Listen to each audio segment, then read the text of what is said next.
The smell of an ER is something you never forget. It's a sterile, biting mix of rubbing alcohol, industrial floor wax, and the metallic tang of dried blood. It's the smell of the worst day of your life.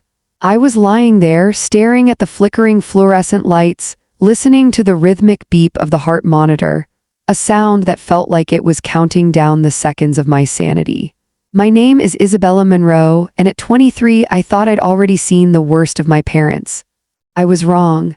The worst part wasn't the car spinning out on the black ice or the sickening crunch of metal. It was the look on my mother's face when she walked through those double doors and checked her watch instead of checking on me. You know that feeling when you're drowning and the person on the shore has a rope but decides to use it to tie their shoes instead? That was my reality. 5 minutes. That's all it took for me to realize that to them, I wasn't a daughter in pain, I was an inconvenience in a designer coat. "We have the gala at 8, Isabella," my mother whispered, not even touching my hand. "The doctors said you're stable, we've done our part by showing up." She didn't ask if it hurt. She didn't ask how I'd pay for the surgery. She just looked at the blood on my gown like it was a stain on her reputation. But here's the thing about stable, it's a medical term, not a human one. I was broken in ways the X-rays couldn't see yet. As I watched them turn their backs to leave, a shadow fell across the room.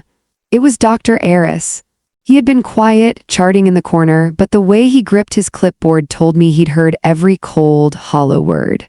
He looked at my parents, then at me, and I saw something in his eyes that I hadn't seen in my father's all night. Genuine, unfiltered fury. "Wait, I'm getting ahead of myself. You need to understand how we got to this sterile room. You need to understand the Monroe family standard." Growing up in our house in the suburbs of Chicago wasn't about love, it was about optics. If the lawn was green and the kids were Ivy League bound, everything was perfect. I was the glitch in their perfect software. I chose art over finance, I chose independence over their inheritance strings. And tonight, as I lay there with a fractured hip and a shattered spirit, they were finally going to cut those strings for good. "We aren't signing the financial responsibility forms," my father told the nurse, his voice loud enough to echo in the hallway. "She's an adult. She has her own insurance, or she should. This isn't our burden." The nurse looked stunned. In the ER, you see a lot of tragedy, but you rarely see parents negotiate the price of their child's survival while the child is still bleeding. I felt a tear slip down my temple, hot and humiliating. I tried to speak, to tell them I didn't want their money, I just wanted them to stay until the anesthesia kicked in, but my throat felt like it was filled with glass. My mother leaned over me, the scent of her expensive perfume clashing with the hospital stench. "Don't be dramatic, Isabella, it's a broken bone. You've always been so desperate for attention." Dramatic. That was her favorite word for my pain.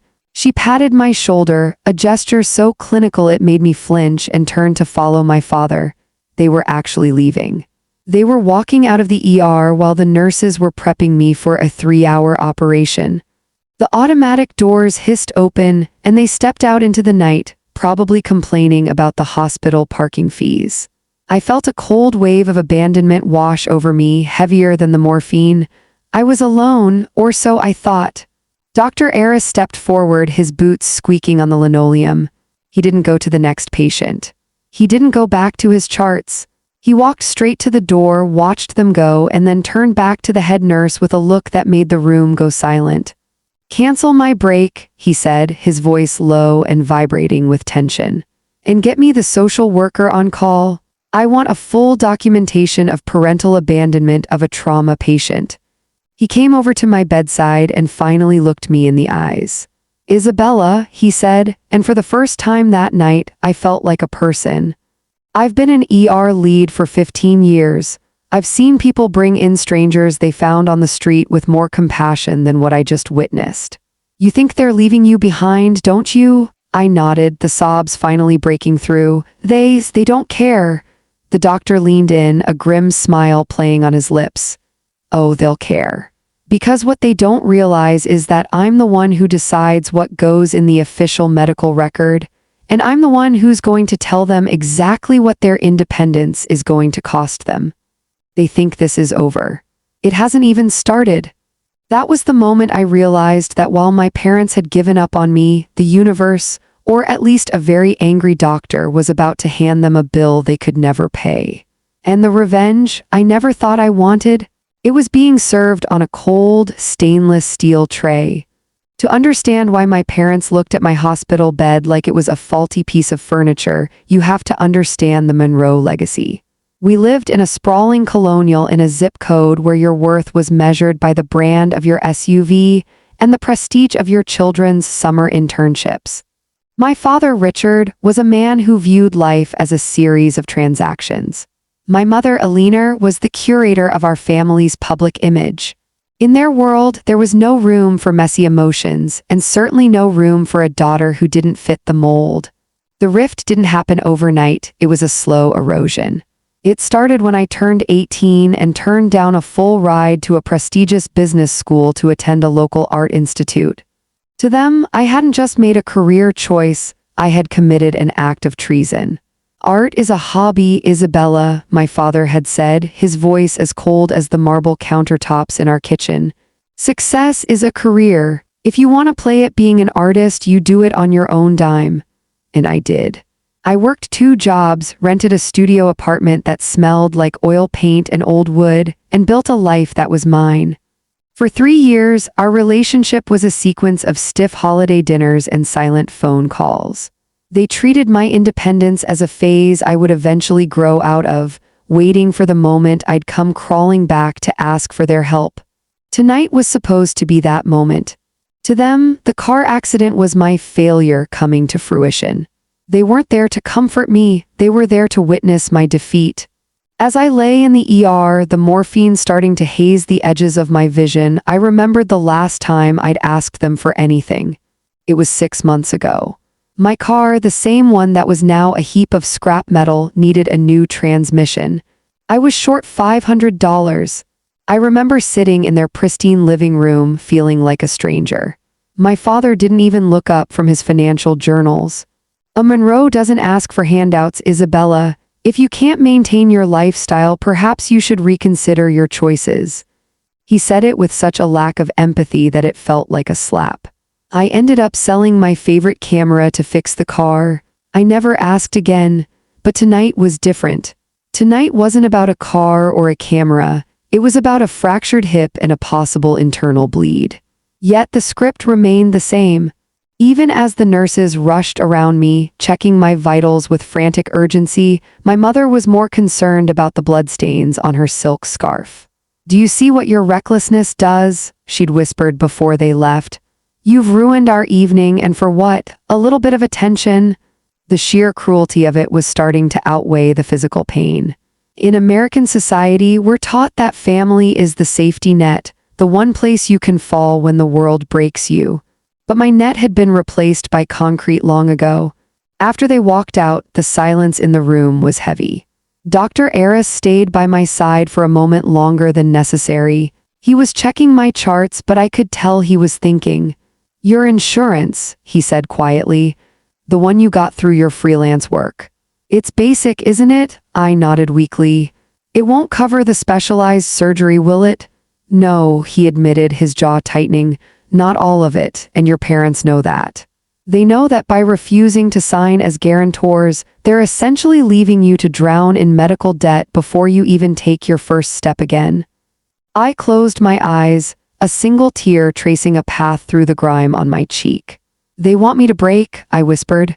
"They want me to have to beg." Dr. Aris leaned in, his voice a low, steady anchor in the storm.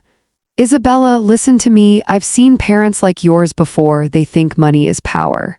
They think because they hold the checkbook, they hold the narrative. But they've made a tactical error. They've treated a medical emergency like a business negotiation, and in this hospital, I'm the CEO of this floor." He stood up, adjusting his white coat. "I'm going to call in a few favors. There are grants for trauma victims, and there are ways to document their refusal to assist that will make their next tax audit or social gathering very interesting. They think they're leaving you with nothing. But by the time I'm done, they're the ones who are going to be bankrupt emotionally and legally." As they wheeled me toward the operating room, the bright lights of the hallway passing over me like a strobe, I felt a strange shift. The fear was still there, but beneath it, a tiny spark of something else was flickering. It was the anatomy of revenge starting to take shape. My parents had spent my whole life teaching me that everything has a price. What they didn't realize was that they were about to be handed the bill for 23 years of neglect, and Dr. Eris was going to make sure they paid every last cent. The last thing I saw before the anesthesia took me under was the doctor's determined face. He wasn't just my surgeon anymore. He was the architect of the justice I never knew was possible. The world came back in blurred edges and the rhythmic, persistent hiss of a ventilator. Post-surgery fog is a heavy, suffocating blanket, but as the anesthesia began to lift, the physical agony in my hip was nothing compared to the clarity settling in my mind. I was alive, I was repaired, but I was also a liability in the eyes of the two people who brought me into this world. While I was under the knife, things had been moving behind the scenes. Dr. Eris wasn't just a man of medicine. He was a man of his word. When I finally became coherent enough to stay awake, he was there, sitting in the corner of my private recovery room, a room that looked far more expensive than my basic insurance should have allowed. "Welcome back, Isabella," he said, his voice calm but possessing an edge that told me he hadn't slept. "The surgery was a success. We stabilized the fracture and addressed the internal bleeding. You're going to walk again. It'll take time, but you'll walk." I tried to speak, but my voice was a dry rasp. "My parents..." Dr. Eris stood up and walked over to my bedside, checking the IV drip. "They called. Not to check on your vitals, but to ask if the hospital had processed their refusal of financial responsibility forms yet. They wanted to make sure their credit score wouldn't take a hit from your unfortunate situation." A hollow laugh escaped my chest, and it hurt. Of course, even while I was being stitched back together, they were worried about their FICO score. In the high-stakes social circles of our Chicago suburb, a financial stain was worse than a death in the family. "Don't worry," Dr. Eris continued, a cold smile touching his lips. "I personally handled the paperwork, but I didn't just file their refusal. I contacted our legal department and the hospital's patient advocacy board. In the state of Illinois, there's a very specific, though rarely used, statute regarding neglect of a vulnerable dependent during an emergency. Since you were brought in unconscious and they were your next of kin who actively obstructed the speed of your care by debating costs in a trauma bay. Well, it creates a very compelling legal narrative." He leaned in closer, his eyes locked onto mine. "Isabella, your father is on the board of that new children's wing downtown, isn't he? The Monroe Center for Pediatric Excellence?" I nodded slowly. "My father spent millions on that wing, not out of the goodness of his heart, but to have his name etched in gold on the entrance. It was his crowning achievement in the world of philanthropy."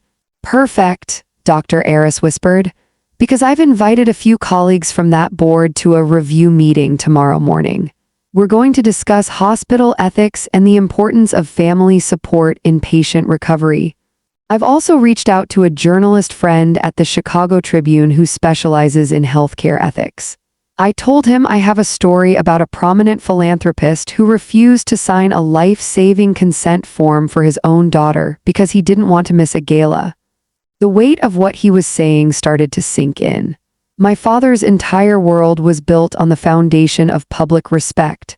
If that foundation cracked, everything, his business deals, his social standing, his legacy, would come crashing down.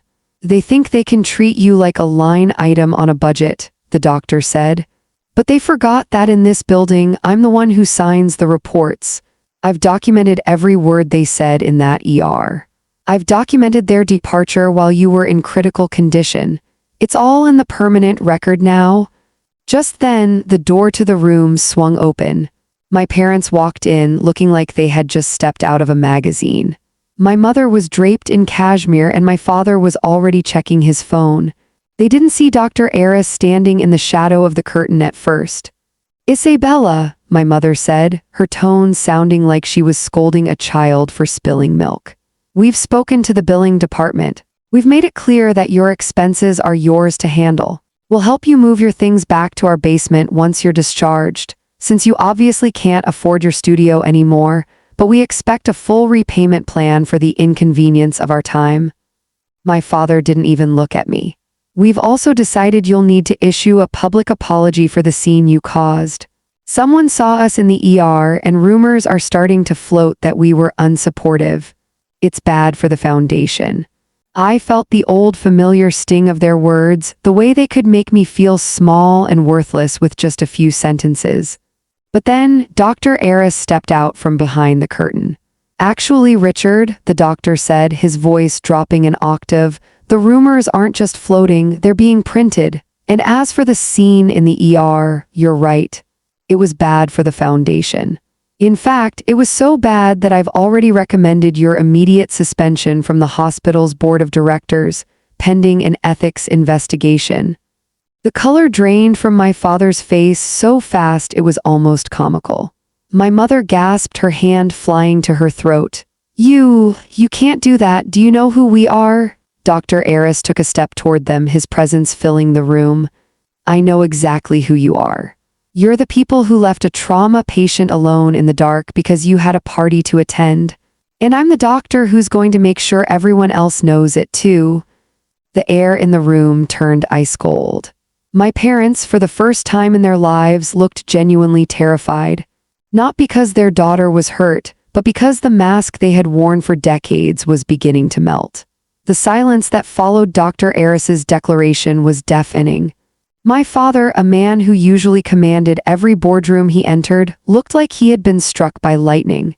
His mouth opened and closed, but no sound came out. My mother's grip on her designer handbag was so tight her knuckles turned white. This wasn't in their script. They were the ones who dictated terms, not a man in a white coat with a stethoscope around his neck. "You're overstepping," my father finally hissed, his voice trembling with a mixture of rage and fear. "I've donated millions to this institution. I can have your medical license revoked before the sun sets." Dr. Aris didn't flinch. In fact, he looked almost bored. "Millions in donations don't buy you the right to violate the Emergency Medical Treatment and Labor Act, Richard. And as for my license, I'm the chief of trauma here. My records are impeccable. Yours, however, are about to become very public." He pulled a tablet from his pocket and tapped the screen. "At 9 a.m. tomorrow, a formal ethics complaint will be filed with the American Medical Association's Oversight Committee. It details your refusal to provide the necessary support for a dependent in a life-threatening situation. But more importantly, the board of the Monroe Center has already been briefed. They've seen the security footage of you two walking out while Isabella was being prepped for emergency surgery." My mother let out a sharp, choked sob. "Security footage.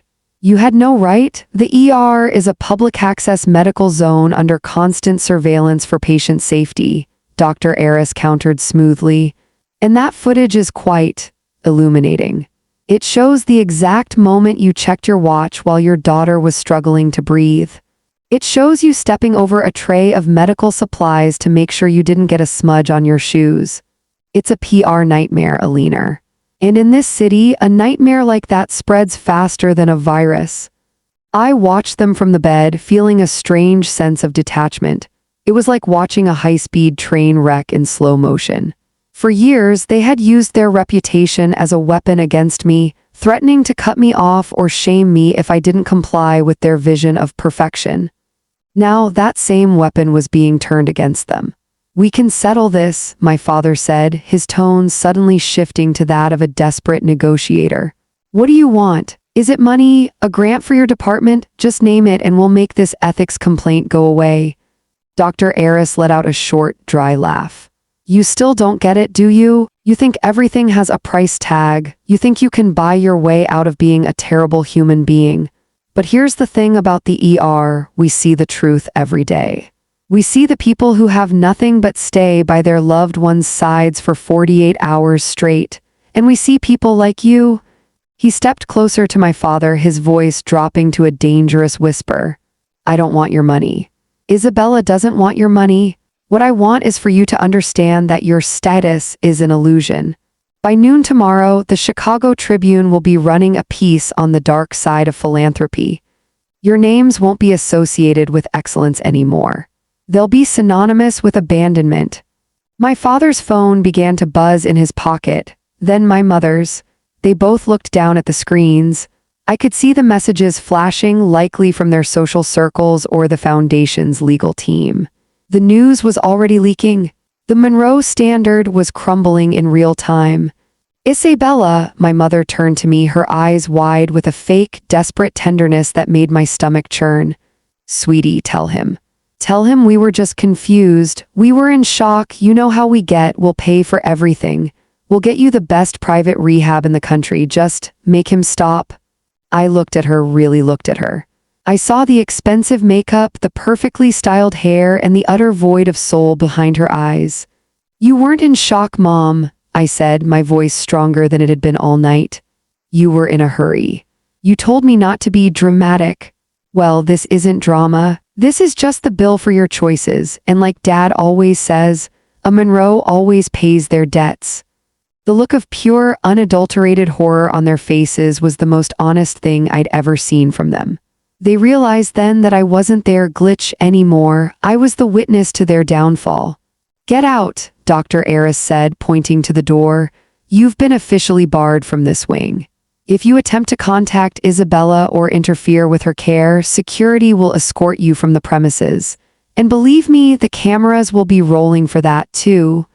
Without another word, they turned and fled. They didn't look back. They didn't offer one last apology. They just ran to save what was left of their burning empire. Dr. Aris sighed, the tension leaving his shoulders. He looked at me and offered a small, genuine smile. How are you feeling, Isabella? Lighter, I whispered. For the first time in 23 years, I feel like I can finally breathe. Good, he said, checking my vitals one last time. Because the next part is the most important. We've handled the revenge. Now we handle the recovery. The months that followed were a masterclass in resilience. Recovery wasn't just about learning to walk again, it was about learning to stand tall without the crushing weight of my parents' expectations. While I was in rehab, the world outside the hospital walls had transformed. Dr. Aris hadn't been bluffing. The Monroe Center for Pediatric Excellence was no longer the Monroe Center. Within 72 hours of that night in the ER, the hospital board had voted unanimously to strip my father's name from the wing and return his most recent donations to avoid any association with the scandal. The Chicago Tribune article had hit like a sledgehammer. The headline, "The Price of a Life, When Philanthropy Stops at the Family Tree," became a viral sensation.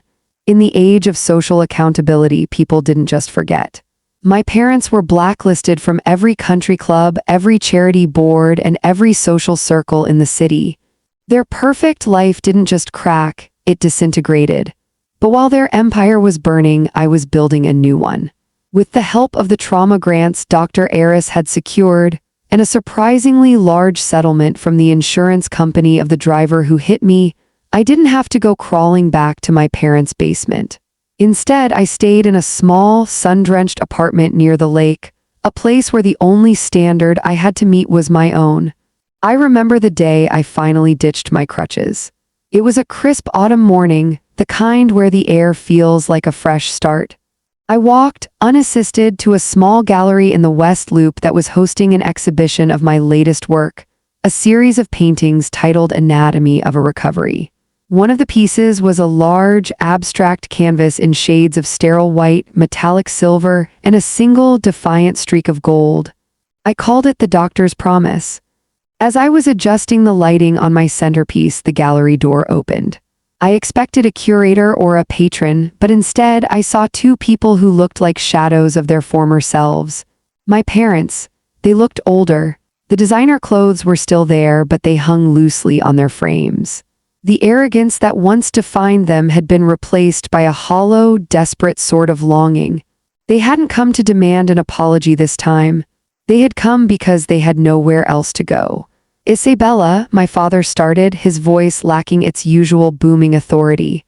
We saw the announcement for the show. We wanted to see how you were doing.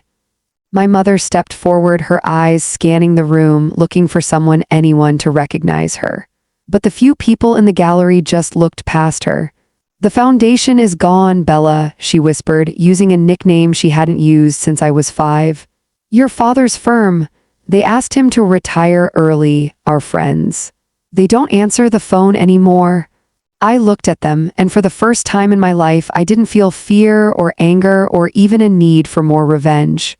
I felt pity. They were prisoners of the very image they had spent their lives building. Now that the image was gone, they didn't know who they were. "I'm doing well, Alina," I said, using her first name. It wasn't a jab, it was a boundary. "I'm walking, I'm painting. And I'm paying my own bills." "We were wrong," my father blurted out, the words sounding forced, like they were stuck in his throat for months. "That night in the ER, we weren't thinking. We can make it up to you. We still have some investments. We can help you scale this business, get you into better galleries." I held up a hand, silencing him. "Stop, you still think you can buy a seat at my table. But this table doesn't have a price. It has a requirement, empathy, and that's something you can't invest in." I walked over to the door and held it open. "I'm glad you're healthy, I truly am, but I don't need your help anymore. I have a community now. I have people who stayed when the machines were beeping and the lights were dim. You chose the gala, you should go back to what's left of it." They stood there for a long moment, realizing that the bridge wasn't just burned, it had been replaced by an ocean. They turned and walked out, disappearing into the crowded Chicago sidewalk, 2 more strangers in a city that had forgotten their names. A few minutes later, another man walked in. He was wearing a casual jacket, but I'd recognize those squeaky hospital shoes anywhere. "Dr. Eris, I see you're walking without the limp," he said, standing in front of the doctor's promise. "I had a good teacher," I replied, smiling. He looked at the painting, then at me. "The board of the hospital wants to know if you'd be interested in commissioned work for the new patient advocacy wing. They want something that represents truth in healing." I laughed, a sound that felt like it came from my very soul. "Tell them I'd be honored, but tell them I don't work for names on a wall. I work for the people who are left behind in the dark." As we stood there, surrounded by art and the quiet hum of a new beginning, I realized that my parents were right about one thing. Everything does have a price. Theirs was their reputation. Mine was the pain of breaking. But in the end, I was the one who walked away with something money could never buy: my life, my voice, and a future that belonged entirely to me. The anatomy of my revenge was complete, not because I destroyed them, but because I outgrew them.